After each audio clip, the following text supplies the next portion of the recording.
Good morning. Hey, what's up good people, it's YellowMotion here and welcome to the first talk and discussion video of 2020, starting with a new one for Tekken. As you know, back in December of 2019, during the Tekken World Tour Grand Finals in Thailand, we got to see some new trailers that reveal the remaining contents of Season Pass 3 for Tekken 7, presented by Harada himself in his trademark manner. I am very upset. Shut up! Shut up! Shut up and sit the head down! And don't ask me for shit, okay? We got to see Ganryu being back as a returning classic character, and a shocker, a second original Tekken character called Fahkumram, along with his new Thailand stage set for release in spring this year. So in this video guys, I want to talk and share my thoughts with you guys on what I think of Leroy and Fahkumram based on their character designs, and why I actually think they both are two real original characters that fit in Tekken. So I'll be going through and sharing my thoughts on their designs, bio, story, and a bit about their fight style. And not so much gameplay wise, as this won't be a breakdown video of their gameplay and moves. However, with Fahkumram, I will go through the trailer to point out some interesting stuff. So let's get right into it. Starting off with Leroy, the man that fights for his neighborhood, as he was revealed for Season 3 back at EVO 2019 as a brand new original Tekken character that everybody loved from the get-go and had nothing but good things to say about him. People loved him so much from all over the media that even T-Pain started to cosplay him and make this great unforgettable video. Leroy was this sort of character that fans asked for years. You know, a real original character that is really grounded and has a real martial art as his fighting style, which in this case is Wing Chun. Along the way, a character design that is really badass and speaks for itself, which in this case for Leroy is really clean and simple and badass at the same time. So he pretty much had it all in my opinion, and everybody loved him, and I was really anticipating for his release in December, including myself. Once he was released, I absolutely loved him. I mean, I haven't played Tekken 7 for more than a year or so. He was pretty much the reason for me to be getting into Tekken again for a good amount of time. And I'm not the person that is really about ranked or anything like that. As you know, I'm a casual player myself, and I wish there were more offline contents in Tekken 7. But man, I just freaking love Leroy, and I still do. So actually, I was quite surprised, yet again not so surprised, to see how the community pretty much jumped on him and went full in the offense. And I'm not going to dive deep on this topic of his gameplay, because that's not what this video is about. However, I do want to point out a few things on this where it pretty much has been routine with many other characters we've seen over the years. Soon enough, when he was released, the opinions and talks came in of him being cheap, broken, and OP.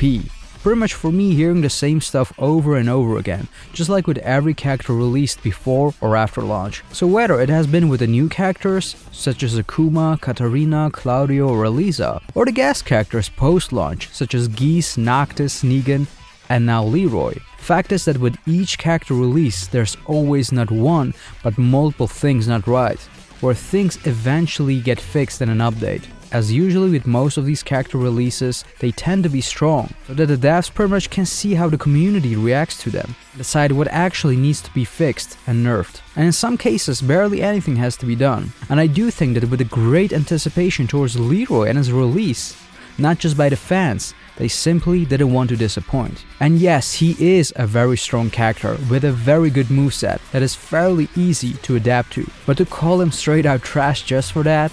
One way or another, things will get patched, and he's been out for a month and a half or so. So eventually, with any fixes, it's either the damage output, the frame data, or simply both that gets fixed. As he's not the first character that had a very strong reaction like this. I mean, do people still remember Bob from the Tekken 6 days? And how he was the character to be chosen at competitive play?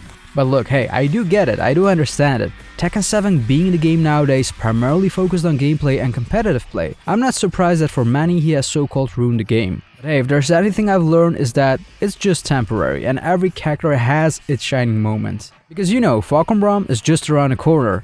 So all I gotta say is, don't hate the player, hate the game. So look guys, broken or OP, whatever you think, that's your opinion. And just putting the gameplay aside for now, I do really think that he is a well-designed and well-developed Tekken character, along with his fighting style, as it's very grounded and it's very fun to play. It just clicked for me. I also love the design, the way he looks, it's simple, it's clean, and it's telling you much about his character. It's something that I really miss in a lot of the new characters that have been introduced for Tekken 7. And also his dog, Sugar, really gives a lot of flavor and personality to Leroy. And besides that, he also has his own stage track. I mean, come on, when was the last time a character in the game had its own theme that really fitted the character? But I was quite surprised to see that Leroy had a really in-depth bio. It was pretty much an essay of his whole background story. So in a nutshell, the story of Leroy is that he is getting revenge for his family, and he wants to set his city free from the gangs and violence. Because as a boy, he was caught up in this large-scale gang conflict in New York that eventually would be known as the Big Apple War, where he lost his family and his home, and Leroy felt helpless. So he left America behind and traveled the world until he came across the fighting art known as Wing Chun in the streets of Hong Kong. And he was so fascinated by this that he decided to stay in Hong Kong in order to learn the fighting style. And 50 years later, he would come back to New York in order to avenge his family and set his city free from the fear and violence of the gangs that was still present in the city. So once he returned, he pretty much wiped everyone out instantly, and the whole power and influence just fell down. Then he found out that it was the Mishima Zaibatsu that was behind the war that tore the city apart when he was just a kid.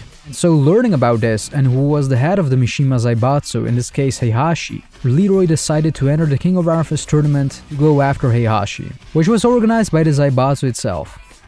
So look guys, overall I think that Leroy is a great original Tekken character. His design is great and there is much flavor put into it that shines in his personality. He has original fight style and it feels really grounded. I have to say I'm pretty impressed. I mean, compare this stuff with any of the characters in this game, and you can't say that it's impressive for Leroy. If you love him or hate him, that's up to you. And I have to give credit where credit is due. The Tekken team has done a great job in making Leroy a legit Tekken character. So moving on to the second new original character revealed for Season Pass 3, and man, where do I even start with this character? Well, with his name of course, and how to pronounce his name correctly. I think that Fahkumram is a good start. So obviously a lot of time has passed since his reveal, and I'm gonna tell you straight out what I thought when I first saw the trailer reveal of Fahkumram. As the first thing that was really noticeable is that he clearly looks like no other character at all, on all fronts. I mean, the dude is massively ripped, and his body shape looks like he's straight out of a manga, where every body part is so exaggerated, as no other Tekken character is designed this way, and it doesn't look this way. I mean, talk about buffed, man. He's just so differently designed.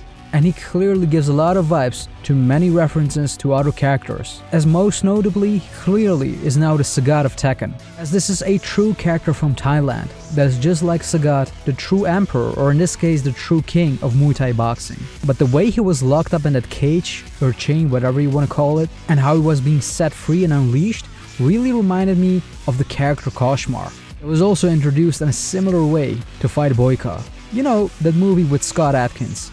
Good stuff, watch it. I also love the fact that once Marduk beats Armor King, he is nowhere to be found, as he pretty much vanished instantly once the soldiers arrived. I mean, it could have been really cool to let both Armor King and Marduk fight Fahkumram, just to show what kind of beast he is. But hey, it's a trailer, right? It's not like they're making an ending or anything. Could have been cool. And I don't know if it was just me, but you can clearly see that the trailer was set up to make it sort of look like that it could have been Bruce who is being revealed there. Especially when you see those hands and feet and torso being revealed, sort of hinting that this might be a completely redesigned Bruce. But that quickly changes when he fully appears, as it looks like that Godzilla is approaching to Marduk, with his big torso, small head and hands, and the feet size of any Tekken character in the game.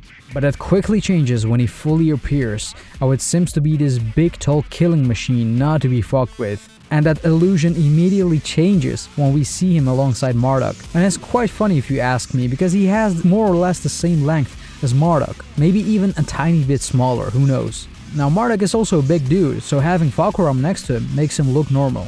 But I mean, just look at this. You can clearly see that Marduk is looking straight up, as if this big giant machine is coming towards him. And it even covers him with his shadow, and he's looking straight down, as if Marduk is this tiny bug he's going to squash. And then suddenly it changes, like having Kevin Hart and The Rock next to each other. Now moving on to the design of Fahkumram, as my first impression was, he was really exaggerated on all fronts. I mean, this was the most hardcore, no pain, no gain, tough-headed male character with every cliche applied to him. I mean, he has it all, the tattoos and the scars all over his body, veins popping out everywhere, and of course, the huge face tattoo and scars on his face, making it look like Kazuya had a few scratches on his body when he was thrown into the volcano. Pretty much his design choices were all over the place and they were on steroids. And without any context to it, I just found it too much for this character. I was like, what the hell has happened? Has an intern in the team made all the design choices and wanted to impress himself? But that all changed when his bio got published on the Tekken site. And honestly, just like Leroy, I was quite impressed by it, I have to tell you. First of all, unlike any other Tekken character in the game, including the DLC characters, he just like Leroy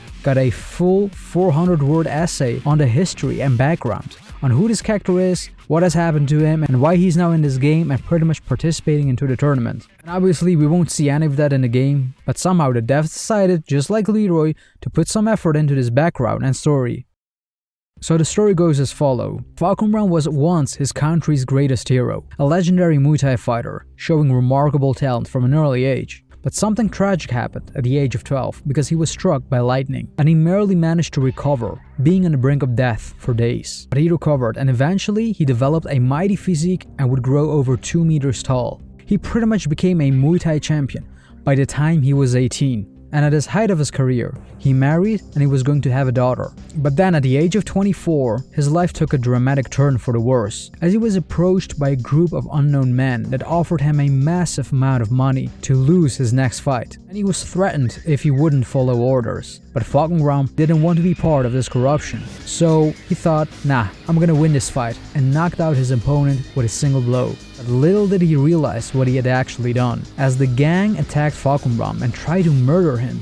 But he proved to be strong and managed to kill several of the assassins. But then police arrived and he was arrested on the spot. And he tried to assert self-defense, but as the policemen and soldiers were part of the group which had approached him, it was game over for him, as he was arrested and held by the military in a secure location, and his wife and daughter were taken hostage, after which Fahkumram was given no choice but to act and follow orders by his captors. And so they made him participate in secret underground martial art competitions and show fights against tigers and other wild animals. And unable to see a way out, he pretty much became more desperate and disillusioned, and gradually lost himself in more extreme acts of violence and rage. And this happened 4 years straight. So at the age of 28, with the world being in war between the Mishima Zaibatsu and the G-Corp, the military forces that controlled Fahkumram determined that the Mishima Zaibatsu posed a threat to them and to the nation, and so they dispatched him on a new mission. His mission was to represent his country at the King of Arms Tournament 7 and to claim victory, and with a promise, depending on the results he would achieve, his family may even be set free. And so he entered the tournament determined to win liberty for him and his family once and for all. So yeah, pretty deep, huh, for a Tekken character that's actual DLC. I mean, it really reminded me of how the writing was for Tekken 4, for its entire story and to all of the other characters. It was more dark and more grittier, and it was more personal for every character there. I mean, when was the last time you saw a deep, well-written story for any of the characters? A lot of things start to make sense now on the way he looks, the way he behaves, and the way he's pretty much designed, because context is there for the character. So starting with his name itself, which word by word translates to Sky Roar, but together they have the meaning of thunder, as suddenly you understand why, because he was hit by lightning at the age of 12. And it's not only that, as you can see, he has a giant tattoo on his chest. And that's not a random tattoo, because that's Garuda, the national symbol of Thailand. So thunder is associated to Fahkumram for many reasons. And according to Arata himself, that's his street name, so it's not his original and real name. And when you think of it, there's a moment in the trailer where he's charging up and his chest starts to glow up, as if a burst of lightning goes through his body, powering him up. So I believe this is a sort of new mechanic specifically for him in the game. Now we don't know yet what it does or how it can be used, but I can imagine it being a couple of things. First one is that once he activates it, his damage output increases, sort of like a regular character would be in rage mode and the attacks would do a lot more damage. The second thing I was thinking of was that all of his attacks from now on would register as counterattacks. I'm just thinking out loud here, but I don't think it's just for show there. And funny enough, I wonder how long it will take before people will say that he's broken or OP just because of this, and probably by some other moves he's getting from Bruce as well. And also something noteworthy was that we didn't get to see his rage art. However, I do think that we saw just the final blow of it, as it's not completed yet. As is this part where he's looking at Marduk and does this spinning kick, delivering the final blow, pretty much looking like the end of a rage art. As usual with 99% of all the rage arts for all the characters in this game, they punch or kick the opponent in the air and deliver the final blow when the character falls. As that's what's happening here as well. So we don't know how it starts, but just seeing from this move alone, I have to say I'm not really impressed by it, but hey, it's still work in progress, so once I see the full rage art, I actually might think different of it. And besides his reveal, we also got the new Thailand stage in Tekken 7, and the stage is inspired by the real-life cave shrine in Thailand. And I have to say it really looks gorgeous and it's really fitting him. As we can see in the trailer, it has a groundbreak stage as well.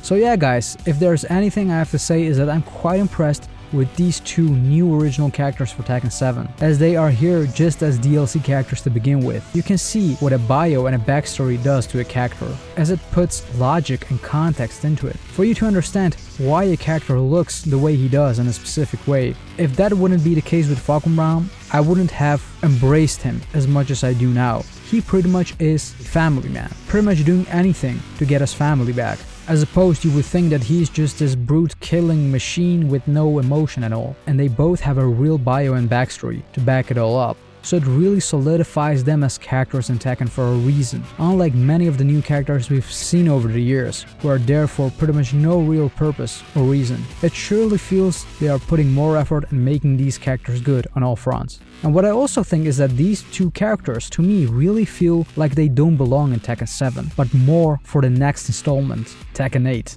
if there is going to be one. Pretty much the same as how Dragunov and Lily were added to Tekken 5 Dark Resurrection, but they were really introduced in Tekken 6. So I feel the same vibe here with Leroy and Fahkumram. And honestly, story-wise, it doesn't make sense for them for a couple of reasons. As first of all, in Tekken 7, the tournament got cancelled halfway through the game by Heihachi. So yeah, Fahkumram entering the tournament to win and set his family free, depending on the results, ain't gonna happen. And Leroy entering the tournament to go after Heihachi, well, there's no need to, because guess what? Heihachi died. Or did he? But yeah, none of this doesn't really matter since we're not going to see anything story-wise in this game. But hey, if there's anything that it's telling me is that they are sure as hell ready for the next Tekken.